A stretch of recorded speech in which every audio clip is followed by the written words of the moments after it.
Magandang araw mga banateros. Na-miss nyo ba ako? Ako po, na-miss ko po kayo. Pagpasensya nyo na mga banateros kasi po nagkaroon lang po tayo ng glitch. Alam niyo yung computer glitch? Hindi po, nagkasakit po tayo. Malalang sakit. Alam mo naman po tayo medyo may katandaan na. Kung hindi nyo po na itatanong, ako po ay magsi-50 na. Kaya po tayo ay nilagnat at nagkasakit, sinipon. Alam mo naman pag nauulan na ng mga matatanda, nagkakasakit kagad. Meron pa tayong sabi nga hika. Pero pag mayaman, asthma. At meron din tayong diabetes. Kaya talagang tayo ay pag nagkasakit ay sobrang bagsak sa ating higaan. Anyway, pag-usapan na po natin yung issue patungkol dito sa flood control. Naku po! Walang katapos ang flood control. Wala naman nakukulong animal. Gago! Anyway, mga kababayan, eto na nga. Meron pong special announcement ang INC. Meron po silang sinasabi at meron po silang panawagan sa ating mga kababayan at gayon na rin po sa ating mga opisyal na nasa gobyerno, meron po silang panawagan. At ito po ang, kasi marami yung nagtatanong lagi kung ano po ba ang say o ano na ba ang lagay ng ating mga taga-iglesia. Kasi alam nyo yung mga taga-iglesia po, kung maano nyo, talagang hindi man po sila sumasali sa politika, pero alam naman natin na when they talk, people listen. Totoo naman po yan. At alam natin ang epekto niyan sa lalong-lalo na sa botohan. At marami nga na frustrate kasi dahil nga sa kanilang in-endorse. Alam ko, ewan ko correct me if I'm wrong, pero as far as I remember, wag na nga tayo magpangalan. Yung mga senador na in-endorse nila, ngayon ay mga pumapalpak po sa Senado. Kaya tuloy, ang mga taong bayan ay nagtatanong, ano na ba ang masasabi nitong mga ng iglesia dito sa mga kasulukuyang kaganapan sa ating bayan. Kaya naman din atin pong papakinggan at bibigyan ng reaksyon. Ano ba ang masasabi nila tungkol dito? Kasi kahit po ako, natatanong ako, ano na ba? Tayo lang bang mga mamamayang Pilipino o tayong mga Duterte supporter kuno lang ang nagkokomento? Hindi ho. Kahit po itong iglesia ay meron silang meron po silang gustong ipahayag at napakaganda ng kanilang pahayag sa pagkakataon na ito. Ito, pakinggan po natin. Basahin ko na. Ito pong statement ng Iglesia ni Cristo galing po sa tagapamahalang pangkalahatan, kapatid na Eduardo V. Manalo. Pahayag ng Iglesia ni Cristo tungkol sa mga investigasyon ng malawakang katiwalian sa mga flood control projects. Ang Iglesia ni Cristo ay payapang nagmamasid sa kasalukuyang nagaganap sa Pilipinas. Kalakip ang pananalangin sa Diyos na sana ang makapamayani sa ating bansa ay ang kapayapaan at katarungan. Ang mga pagtatalo-talo at pag-aalitan na ibinunga ng malaking eskandalo ng katiwalian sa libu-libong flood control projects ng kasalukuyang administrasyon at ang mga pag-aawayang pampulitika ang dahilan ng mga kaguluhan ngayon sa ating bansa. Nakita namin ang ginawang hakbang ng pamahalaan sa layuning alamin ang punot dulo ng mga napaulat na mga anomalya sa mga nasabing proyekto. Bukod sa sinimulang mga pagdinig tungkol dito ng Kamara at Senado, ay itinatag din ang Independent Commission for Infrastructure, ICI. Tulad ng maraming Pilipino, naghihintay din kami hindi lamang sa magiging resulta nito na dapat ay totohanan at mapagtitiwalaan, kundi kung paano ito maisasagawa ng walang pag-aalinlangan. Gaya ng nararapat, kailangang mapanagot ang pinakaugat ng mga pagnanakaw ng daan-daang bilyong piso sa kaban ng bayan. Yun ang maganda dun Malinaw yun, yung pinakaugat. Ha? Ako, sa tingin ko, merong pahiwatig yun. Pinakaugat ang ating tumbukin. Ika nga. Wag lamang yung mga DPWH official o di kaya yung mga kontraktor. Handa natin, hindi naman po makakagalaw yung mga animal na yan kung wala hong mga sumusuporta sa kanilang politiko. At higit sa lahat, hindi ho yan makakagalaw nang wala pong basbas nung nasa kataas-taasan. Kasi remember, mga banateros, nagsisimula ang budget saan po? Sige nga ho, kayo na hong sumagot. Saan po nagsisimula ang budget? At saan din po nagtatapos ang budget? Ilang beses na po nating pinaliwanag yan dito sa ating channel. Kung ikaw ay isang banatero, siguradong alam mo ang sagot. Kung saan nagsimula ang budget, kahit ano pang lintik na amendment, insertion, o kung ano-anong pa man yan. Pinapalitan lang yung pangalan eh. Dati PIDAP yan eh. Diba? Naging pork barrel pa yan. Kung ano-ano yan eh. Basta anything na ipinasok ng mga congressman, kung ano man ang tawag dyan, damunyo yan. Okay? Ibig sabihin yung pera na pinasok, inamin, in-insert, o kanong pantawag nila dyan, yan po ay may problema na ho tayo dyan. Okay? Pangalawa, ang tanong, yung pinasok ba na yun, sinang-ayunan? Kasi kung hindi naman sasang-ayunan at hindi pipirmahan ng kataas-taasang hukuman, hindi hukuman po, kataas-taasang pumipirma niyan, wala akong mangyayari. Di ba ho? Kaya nga ang punot dulo nito sabi nga ng ating etong si pasensya na po itong kagalang-galang na namumuno din sa iglesia ay sinabi niya nga yung pinakaugat. 'Di ba? Yun dapat ang puntiryahin. Yun talaga ang dapat managot. Sa panahon pa naman ng paghihirap ng mga mamamayan.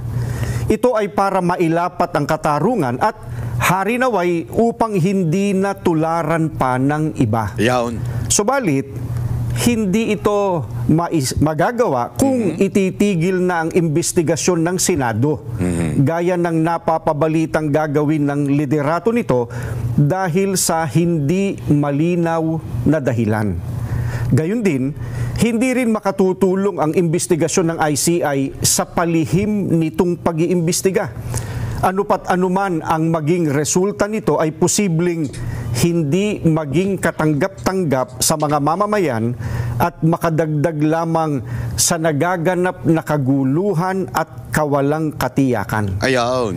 Kailangang bukas at Yan! dapat masaksihan ng sambayanan ang mga pagdinig sa isinasagawang investigasyon. Ayan. Kasi nga ho, 'di ba, maalala ninyo dalawa yan eh. Yung Blue Ribbon Committee sa Senado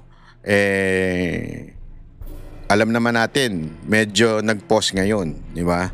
Tumigil ngayon. Kesyo, ang dahilan nila, walang gustong tumanggap ng chairmanship sa ba't di nyo ibigay sa minority? Yung palusot ninyo, nakakairita. Kung walang gustong tumanggap, ba't di nyo ibalik kay Marcoleta? Yan ang palusot nyo para hindi matuloy yung Blue Ribbon Committee na pagdinig. Anak ng katarantaduhan nyo naman. Tapos eto pa, yung ICI, na sabing independent daw, pero ayaw naman nila ng transparent. Ang sinasabi ngayon ng iglesia ay dapat transparent. Ayan, sila na po nagsasabi, dapat transparent, bukas sa mamamayang Pilipino. Kung hindi, pagdududahan yan.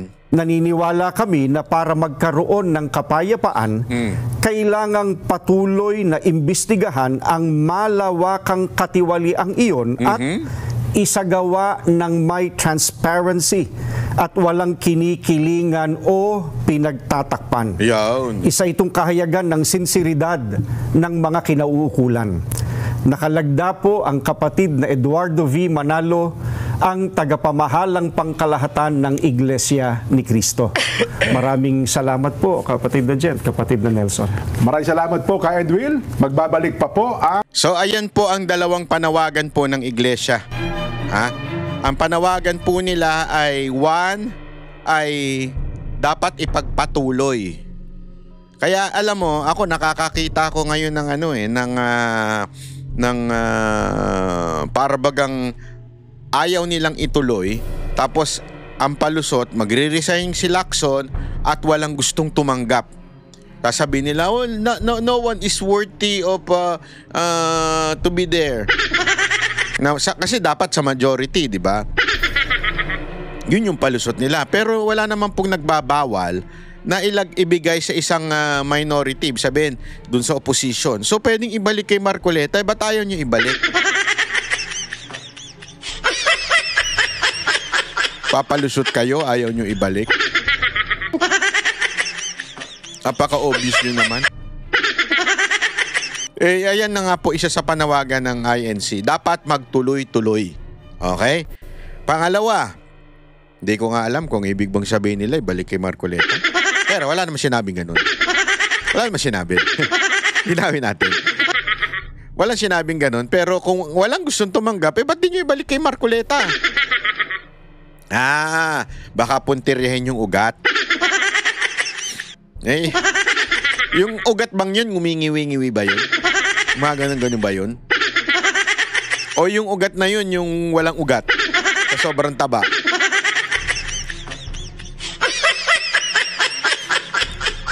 Paano kaya si Boss Dada tsaka si si Jay Guevara pagkat kukuhanan ng dugo?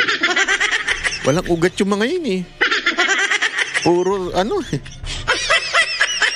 puro taba Paano kaya yun? Hindi naman pala. May muscles din pala. Ang bira, oo. Gago! Di ba?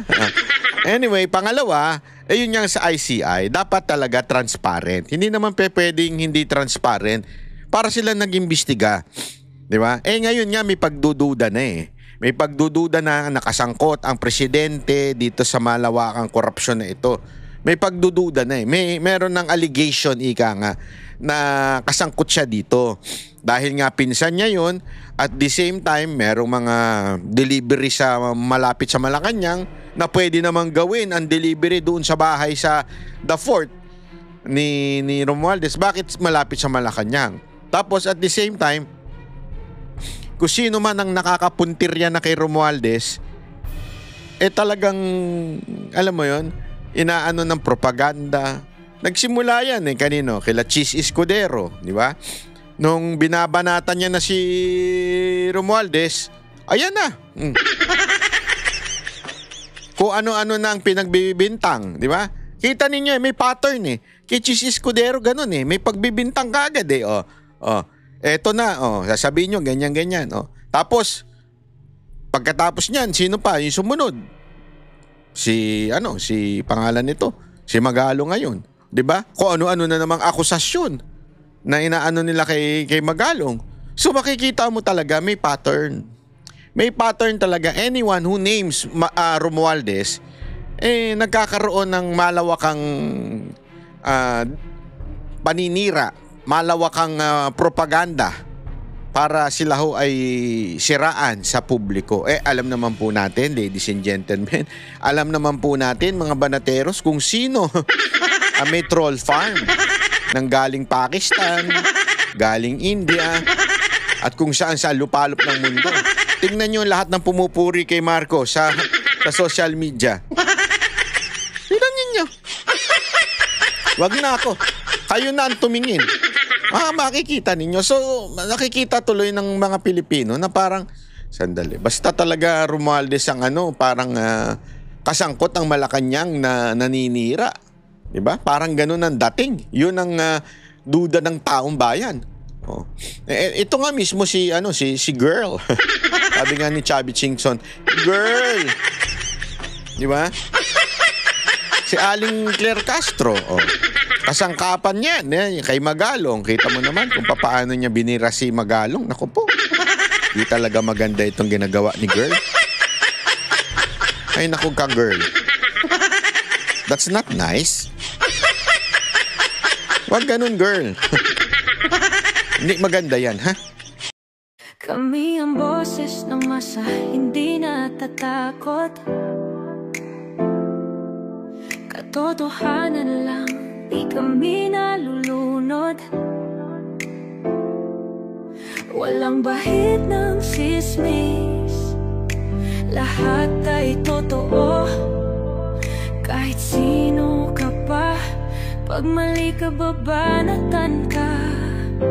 Walang pinipili kulay, wala kaming kinikilingan.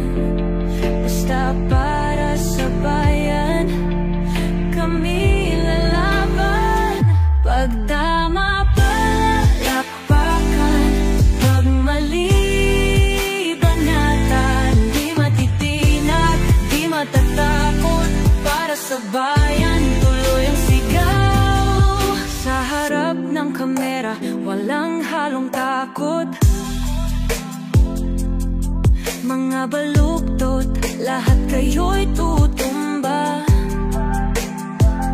Ang hustisya at totoo, yun lang ang mahalaga.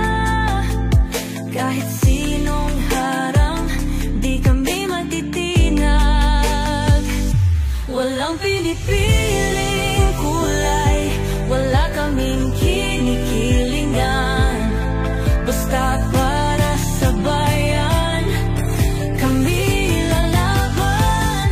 Pag tama palakpakan, pag mali banatan. Di matitinag, di matatakot, para sa bayan tuloy ang sigaw.